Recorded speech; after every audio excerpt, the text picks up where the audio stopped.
एक छोटे से गांव में 3 भाई रहते थे जिनके माता पिता उनकी कम उम्र में गुजर चुके थे।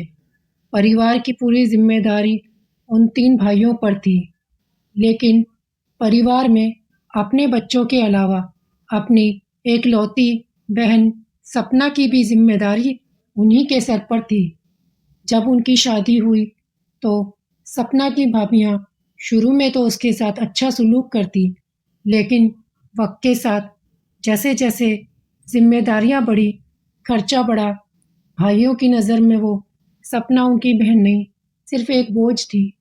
भाभियां वो दिन रात भाइयों के कान भरती, कल को सपना जब बड़ी होगी तो उसके लिए शादी का खर्चा, उसके दहेज का खर्चा सब हमें ही उठाना पड़ेगा।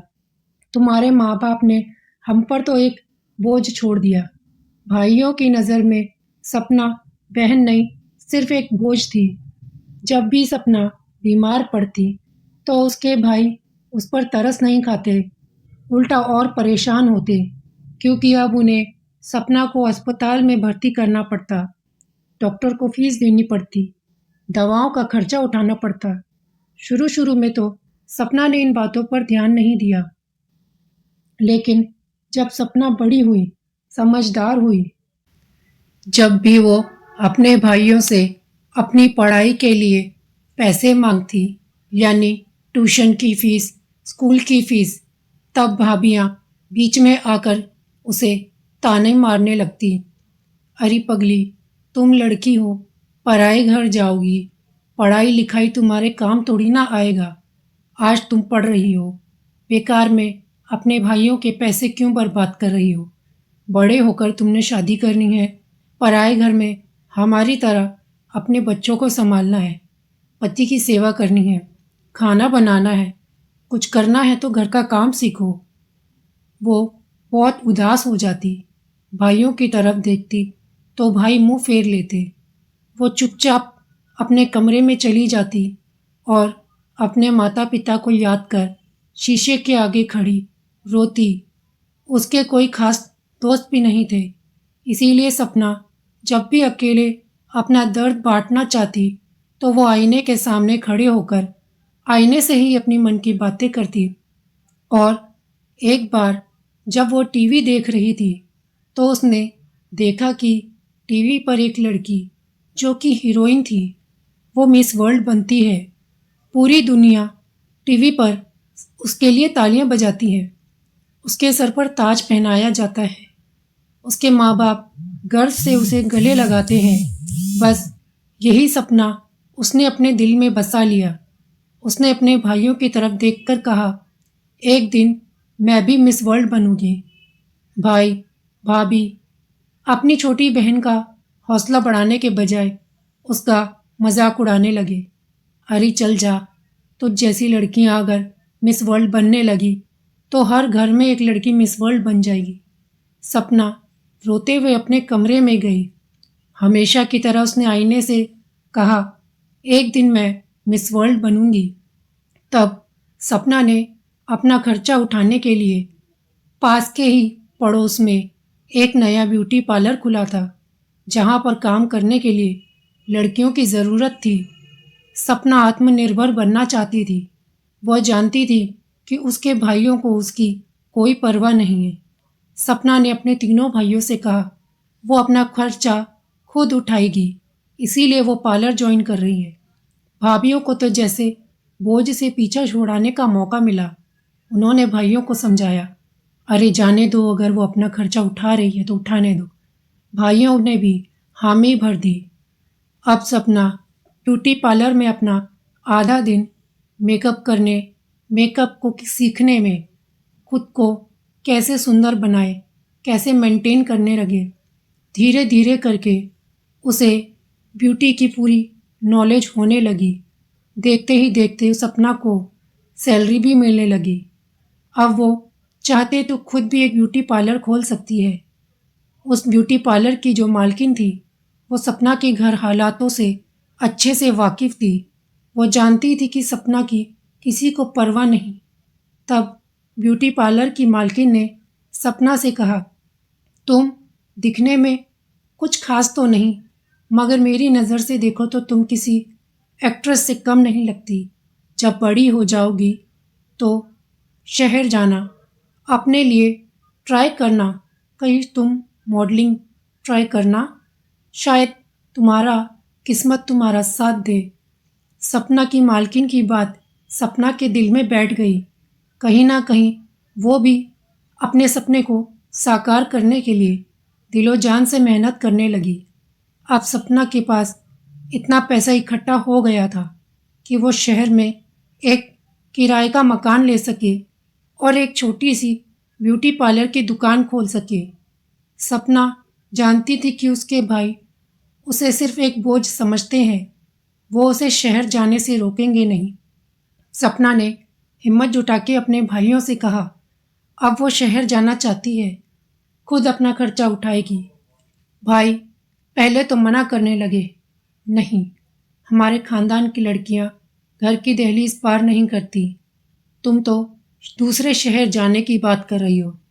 हमेशा की तरह भाभीयों ने बीच में टांग अड़ाई और समझाया कि वो अपना बोझ खुद उठाएगी, उसे जाने दो। भाइयों ने हमेशा की तरह हामी भर दी।